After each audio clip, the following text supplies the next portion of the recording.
Well, reports show that children in the U.S. are falling behind other countries in science and math. Yeah, our next guest decided to do something about it and get them started when they're young. Here now with us is Karen Martinson. She started the Place for Kids STEM Daycare, and STEM stands for Science, Technology, Engineering, and Math. And along with her is one of her very happy mothers, Laura Sinofsky Bohm. And we want to welcome you both to the show. Thank you so much. Thank you so much. When people hear engineering and math and daycare, and kids, they usually put, it's more like nap time and snack time is what people think of when it comes to daycare. How are you guys different? Well, our difference really is that STEM program. So in addition to kindergarten prep, we make sure that we give the kids a curriculum rich in science, technology, engineering, and math.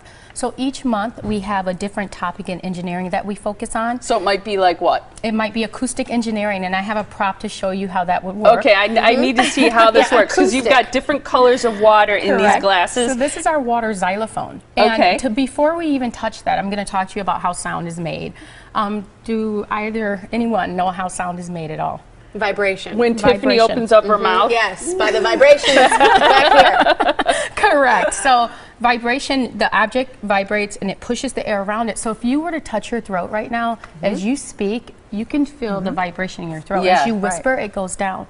So the stronger the vibration, the louder the sound. And so with this this little water xylophone that we have here, when you can hear it go. But you can also see that the water is vibrating. And so as the water vibrates, you can have the air is pushed. And that's why we're hearing that sound. So cool. You gave a great example of, like, instead of a child coming in and being like, oh, what did you do last night? Or, oh, I like the t-shirt you're wearing. You might say something like what? Well, instead of them coming in and, for example, infants, we might say, oh, your friends in the other classroom are learning about acoustic engineering today. They're learning about how sound is made and how an object vibrates and pushes the air around it. Or we start teaching them about phonics, even at infant level. So her daughter in the infant room is learning how letter sounds are made. So instead of our traditional ABC song, we go A, alligator, B, ball, all the way through the alphabet. So they're learning phonics extremely young. By the time they're 2 and verbal enough, they can sing this entire song, and by the time they're 3, we're doing letter blends and they're starting to read very young. So it's not just STEM. We really touch on a very strong kindergarten prep as well. I think that's fascinating, because a lot of people at first balk, thinking about, entering your child this young. They're going to say, well, they're not going to really grasp anything. They're not going to get anything. But the way that you make everything, it's just hearing the words over. It's understanding it. It's starting to get these little pieces together that are age appropriate and some that are going to come. I can imagine all just sort of start to be ingrained in the child. Correct. And I'm glad that you brought that up. The reason why it's important to start now is because in everyone's first 5 years of life, that's when we learn the fastest. It's called synaptic density. There should be a slide that they may be able to put up for us. And so between birth and age 5, we have the most neurological pathway connections developed. And as you look at this slide here, you see the very first one. Mine? Yes, that's mine too. No, but at birth, you see you don't have as many lit up. By the time you're 6 years old, look at how many neurological pathway connections that are developed. And by the time we're 14, they start to die off. So let's say we give you an example of walking in the forest. If you walked in the forest and you were the first one through, you would have a very difficult time getting through that path. It would be almost impossible. So you would probably turn back and give up.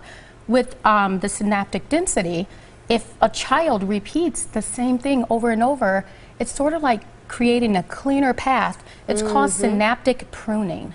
So the reason why I'm introducing this right now is because we want them to be exposed to things people are typically uncomfortable with, so that there's a comfort level and they won't turn away or say no to it much later in life. We also intentionally introduce failure with our STEM projects with the first one. I like that. And so the reason for that is so that instead of feeling like something's difficult and we need to just give up, I want them to understand that anything in life is worth working at. So, okay, it's a little bit hard, but we need to go and redesign that project and try again instead of walking away from it. Now, Laura, you have 3 children. I do. 5, 3, and 3.5 months, That's right? Correct, You're a busy mom, a very busy mom. What is it that you like about this daycare and that for your cuties, Sweet. they're really cute. Thank you. How do you see this as being different and enriching for them? You know, my kids have been in daycare, obviously, as you mentioned, I have a 5-year-old. They've been in daycare since they were little and work. I'm a full-time mom on top of it all. And it's really important to have my kids be enthusiastic about learning. And one of the things that I've noticed in the past is when I've had them in daycare and I've asked them, what did you learn today? And they can't give me an answer, and that's kind of frustrating to me because education is so important. So with this program, I find they're very excited. When I actually went on maternity leave and I had to pull them out begrudgingly out of daycare and kicking and screaming, my oldest made me go back to the daycare to get this plant that they had basically constructed, that they built with an irrigation system. And she was so excited about that. And each day to this day, they still go over and they check the plants. Adorable. There you go. They actually check the plants to see if they're growing, and they love watching how that irrigation system works. So they're enthusiastic and they love what they're learning. And there's a real sense of family when you go here. Versus some of the other places that I've gone to and I've seen, and I'm great that you actually have those pictures. You'll find that it's very warm and inviting, and to the point that you're not necessarily another person in the daycare with a child, it's a friend. And if you have questions about parenting or tips that you want to get, we can do that, and that's something that's really great. And there have been many a times that I've actually had to literally pull my kids out of the center and say, really, we really have to get home. That's an awesome feeling as a mom. Enjoy it. You don't want to have them crying and screaming when you drop them off. You want them to be happy to go, and when you go to pick them up, you want them to be sad to leave. I think that's the ideal scenario. Scientists. Oh, it's so cute. I love that. Love it. And is this, go ahead. Oh, I was just going to say, in terms of families who are interested in this, is it very expensive? No, it's not. In fact, I try to make it very competitive in price so that everyone would have the opportunity to come to our center. So I would say right now, traditionally, you would find an infant rate of about $265 in other daycares. Ours is at $245 a week for full-time care. That's amazing. That's impressive. Yeah. I'm very impressed. It's exciting to learn more. And the Place for Kids right now is enrolling. If you mention the appearance on the Morning Blend, like them on Facebook, or look for the Money Mailer flyer. In Germantown. In Germantown. You can get more information.